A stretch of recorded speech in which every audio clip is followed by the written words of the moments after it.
આદરણીય સંતો અને વાલા સત્સંગી બંધુઓ, એક બે વાત જ મારે કહેવી છે. કારણ કે આજનો માહોલ એવો છે કે કંઈ બોલાવા કરતાં જે અનુભૂતિ થાય છે ને એ બહુ દિવ્ય છે.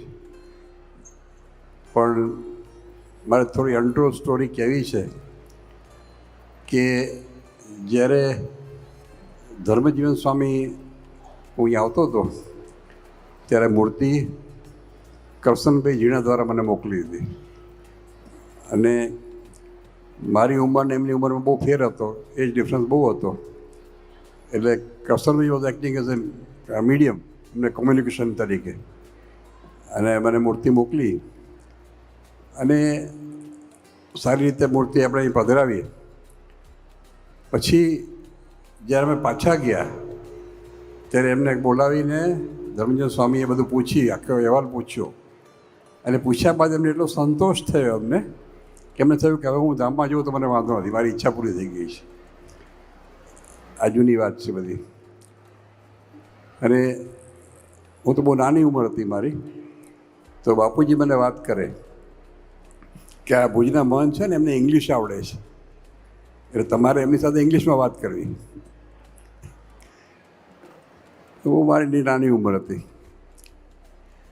અને આપણી પાસે કેટલાક પત્રો છે, ધર્મજીવન સ્વામીના ઘણા બધા પત્રો છે બાપુજી પર લખેલા. પણ મારી પાસે અક્ષરજીવન સ્વામીના ઘણા બધા પત્રો છે. જ્યારે તમે એકાદશી વાંચો છો ને એ એમના હેન્ડરાઇટિંગના લખેલા ઘણા બધા પત્રો છે.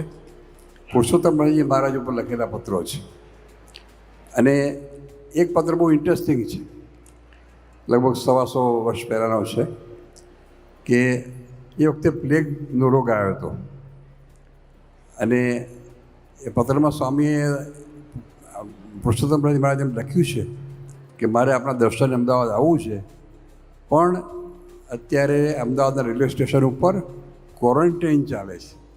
આ ક્વોરન્ટાઇન શબ્દ આપણે અત્યારે જાણ્યો છે કોરોના વખતે, એ સમયે સ્વામીને ખબર હતી. એટલે લખ્યું છે કે ક્વોરન્ટાઇન ચાલે છે એટલે હું અત્યારે નહીં આવું, થોડા વખત પછી આવીશ, આવો પત્ર. એટલે ઘણા બધા ઇન્ટરેસ્ટિંગ પત્રો છે મારી પાસે. ઇવન નીલકંઠ સ્વામીના પણ લખેલા દાદાના ઉપર પત્રો છે. અને અક્ષરજીવન સ્વામીના ઘણા બધા પત્રો છે.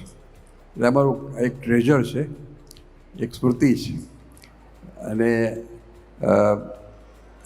જ્યારે બાપુજી ધામમાં ગયા એ પહેલાં 2 દિવસ પહેલાં ધર્મજીવન સ્વામી એમની તબિયતને ખબર કાઢવા આવેલા. અને આગાસીમાં બેઠા હતા અમે. અને બાપુજીએ મને એમાં આજ્ઞા કરી કે જો આપણા સંપ્રદાયમાં રિવાજ છે કે મોટેરા સંતો દંડવત કરતા હોય ત્યારે ઊભા થઈને અમે ઊભા કરવા, એમને ભેટવું. એટલે મારી તબિયત સારી નથી એટલે હું નહીં ઊભો થઈ શકું, પણ તમે ઊભા થઈને સ્વામીને ભેટજો અને દંડવત કરતાં રોકજો. આ બાપુજીની મારા પર એક સૂચન હતું. આ બધી વસ્તુ મને યાદ છે, જૂની વસ્તુઓ બધી. એટલે મારે એટલું જ કહેવું હતું કે ભુજનો કચ્છનો સત્સંગ છે ને એ ભુજના સંતો દ્વારા પોષણ અપાયેલો સત્સંગ છે. અને જેટલા તમે સંતોની અનુવૃત્તિમાં રહેશો એટલા સુખી થશો. આવા યાદ રાખજો મારી વાત. તો બસ વિશેષ કંઈ કહેવું નથી. આજે મને જેટલો આનંદ ઉમંગ છે, આખી હિસ્ટ્રી સંપ્રદાય 50 વર્ષ પહેલાંની મને યાદ સ્મૃતિ તાજી થઈ હોય છે. તો આપ સૌને ખૂબ ખૂબ અભિનંદન. અને મહારાજ આ મૂર્તિમાં અખંડ બિરાજમાન રહીને આપણા યુકેના સત્સંગને ખૂબ ઉન્નતિને પ્રગતિ કરાવે એવી એમના ચરણોમાં પ્રાર્થના. વિશેષ કંઈ નથી કહેવાનું, પણ મને યાદ આવી ગયું કે આપણા સંપ્રદાયમાં હું જો ભૂલ ન કરતો મારી જાણ પ્રમાણે 2 સંતો એવા થયા છે કે જેણે દીક્ષા દીધી એ દિવસે ધામમાં ગયા છે. એક તો આપણા ધર્મજીવન સ્વામી વસંત પંચમીની દીક્ષા હતી અને વસંત પંચમીની ધામમાં ગયા. અને બીજા ચરાડવાના ગોપાળચંદ્ર શાસ્ત્રી હતા, એ પણ વસંત પંચમીની દીક્ષા હતી અને વસંત પંચમીની ધામમાં ગયા. આટલી જ વાત જણાવી છે મારે.